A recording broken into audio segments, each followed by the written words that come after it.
السلام علیکم ګرانو مینوالو، هر کله راشو په خیر علی. امید لرو چې ښه به ښاد او آباد اوسئ. حمید استاد او افتخار استاد او زه خپله شاهزیب ورور ستاسو په خدمت کې. دا زموږ یو ورور دی په دوبۍ کې، رافق احمد صاحب ته دا یو غزل ډالۍ کوم، او په اسلام آباد کې زموږ اصغر ادیناوال او سید سلیم ادیناوال دوی ته ډالۍ کوم، او بیا پکې مصري څو مسافرو ته خو زموږ د ایډي لایک کې فالو کې شیر کې ښکلي ښکلي کمنټس کوي که یو جان مننه.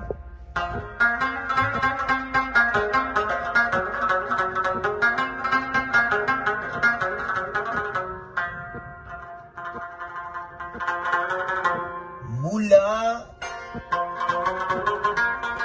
په ماښام کې یو لوګی سړی راکاږي،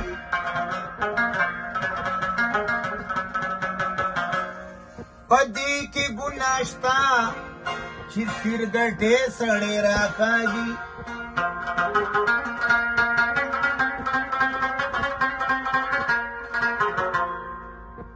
حیران دغه منظر ته شوم، عجبه زمانه شوه.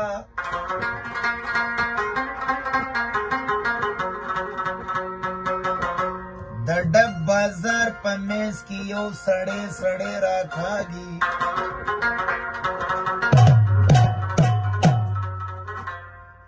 یقین وکړه چې دې شرارت دومره مزه راکړه،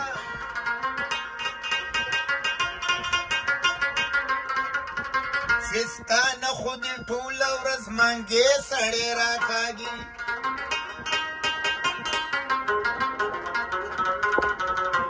په خپل چابک وجود باندې د هیڅو غرور نه کوي،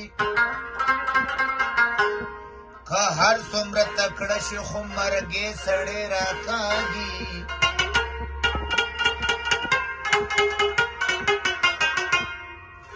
ویل یار فکرمنده دا پرون چې ستاسو جانګو،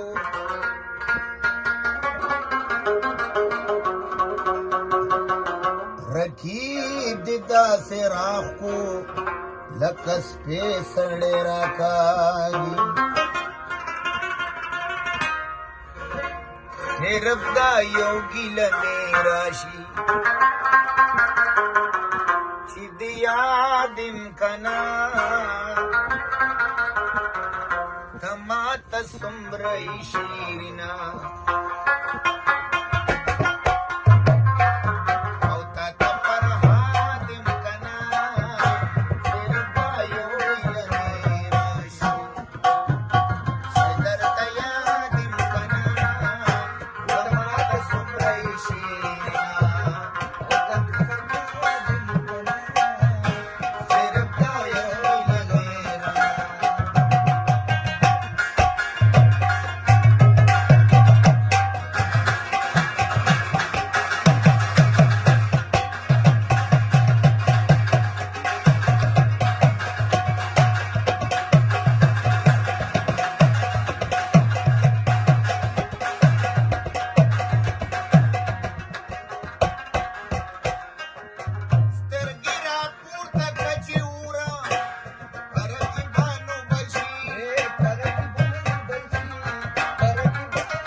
خوشاله اوسې زه خادم کنه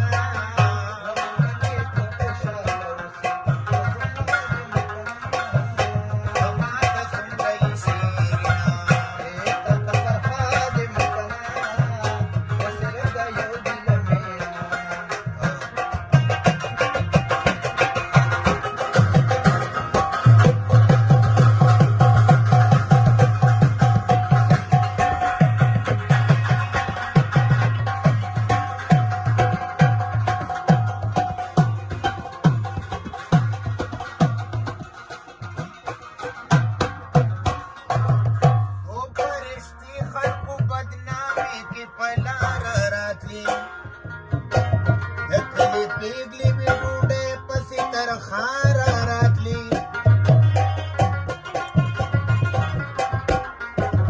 دلته د سپینې بلا دویمه نامه جب صاحب ده وایي ته به غوښې د بېوسو په تیاره راتلی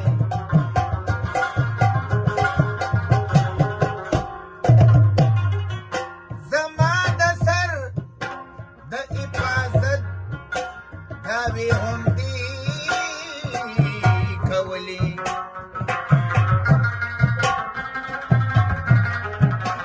زما قاتل ته به وسلې هم له سرکاره راتلي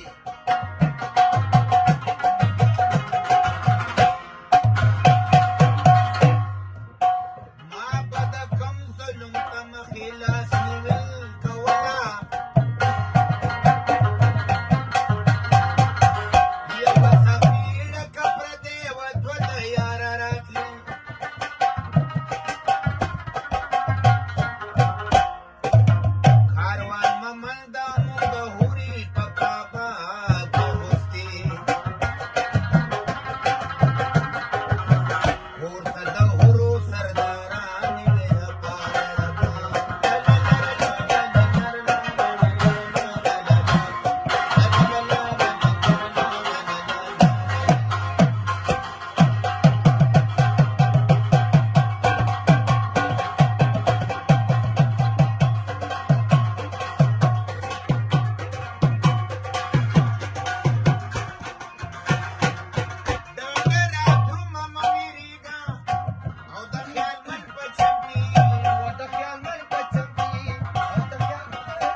سره آباد